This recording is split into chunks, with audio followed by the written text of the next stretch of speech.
যখন গেছেন সাধু বাবা, দেরি কেন, শুভস্য শীঘ্র, তাড়াতাড়ি বলে ফেলুন কি নাম রাখবেন। এই যে আপনার আর দুই ছেলের নাম রাখলাম আমি। বড় ছেলে কি নাম রেখেছিলাম? দিগম্বর। তারপরে ছেলে, ঠিক তো? তারপরে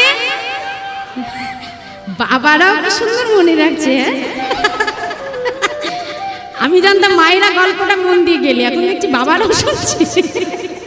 তারপরে ছেলে হয়ে গেল, চারজন ছেলে হয়ে গেছে।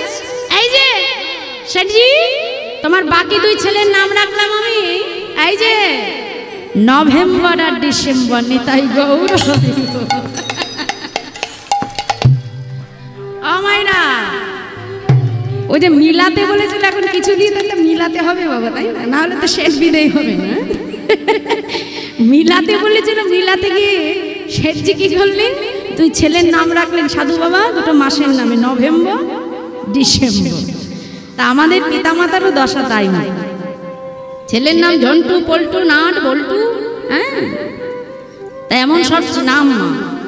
একটা কথা মাথায় রাখবে যে অন্তিম সময় এ জগতের বাবা মা সব ভুলে যায়, সব আপনি ভুলে যেতে পারেন, কিন্তু আপনার ঔরসে যে সন্তানের জন্ম হয়েছে, সন্তানের নাম কিন্তু কোনো পিতামাতা শেষ পর্যন্ত ভুলে যায় না।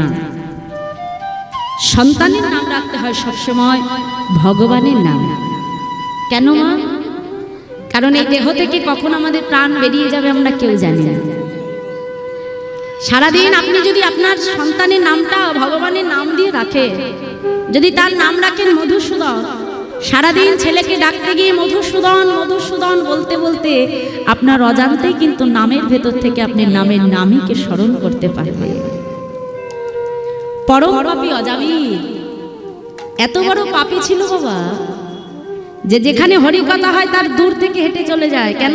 যাতে হরি নাম কানে না যায়। তাহলে কত বড় পাপী সেই অজামিল একদিন তার স্ত্রীর কথা রাখতে গিয়ে কিছু বৈষ্ণবকে সেবা দিয়ে, বৈষ্ণব যখন তার ঘর থেকে চলে যাচ্ছে, এই যে যারা মহৎ বৈষ্ণব হয় বাবা, এনারা কিন্তু আমাদের মহন্তের স্বভাবই হয় তারিতে পামো, নিজ কার্য নাই তবু জান করো ভাব। তাদের নিজেদের কিন্তু কোনো উদ্দেশ্য থাকে না, উদ্দেশ্য একটাই, আমাদের মতো পতিত জীবকে উদ্ধার করা। এই যে আমাদের শ্রী গুরুদেব তিনি যে নাম দিয়েছেন, হ্যাঁ কেন? আমাদের মতো জীবকে উদ্ধার করবার জন্য। তার কি কোনো কাজ?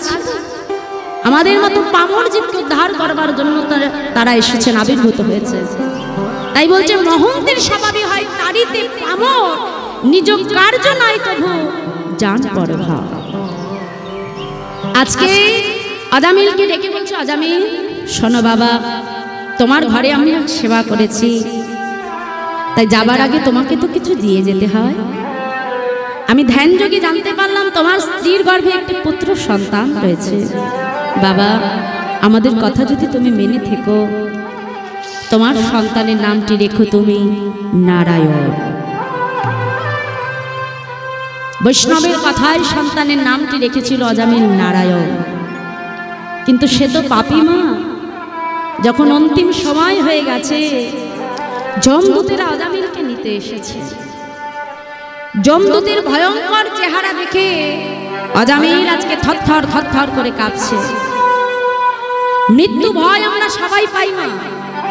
আমরা জানি যে পৃথিবীতে আমরা কেউ চিরস্থায়ী নয়, কেউ থাকবো না, কিন্তু মন কি কথা মানতে চাই বাবা? মন কি মানতে চাই যে এই সংসার, স্ত্রী, পুত্র সব ছেড়ে আমাকে চলে যেতে হবে? অজামিল আজকে নিজের সামনে যমদূতকে দেখে যখন ভয়ে থরথর করে কাঁপছে, এমন সময় তার সম্মুখে এসে দাঁড়ালো ছোট্ট পুত্র নারায়ণ। মৃত্যু ভয়ে সন্তানকে চিৎকার করে ডাক দিল, নারায়ণ নারায়ণ। যেই না নারায়ণ বলে ডাকলো, অজামিলের দেহ থেকে প্রাণটা বাহির হয়ে গেল। যে পরম পাপী অজামিল জীবনে কোনোদিনও ভগবানকে ডাকেনি,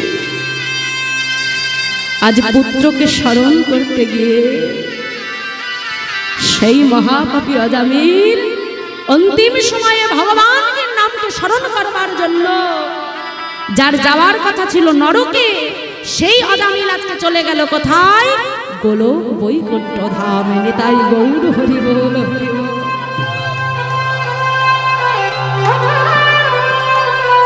এই জন্য সন্তানের নাম সবসময় ভগবানের নামে রাখতে হয়।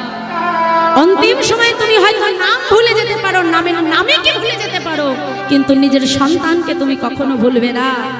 তাই হয়তো বা তার নাম তুমি দিয়ে ফেলেছো বাবা, কিন্তু তার ডাক নামের ভেতর থেকে ভগবানের নাম দিয়ে তার নাম লেখো, যাতে আমরা হলাম সংসারী জীব। সংসারে প্রত্যেকটা মুহূর্তে আমরা বাবা কর্মের জন্য প্রত্যেকটা জীব আমরা ছুটে বেড়াই। প্রত্যেকটা মানুষ আমরা সারাটা দিন সংসারী কর্ম করি, কিন্তু যারা বৃন্দাবনে ভজন করছে তাদের কিন্তু আমাদের মতো সংসারের চিন্তা ভাবনা নেই।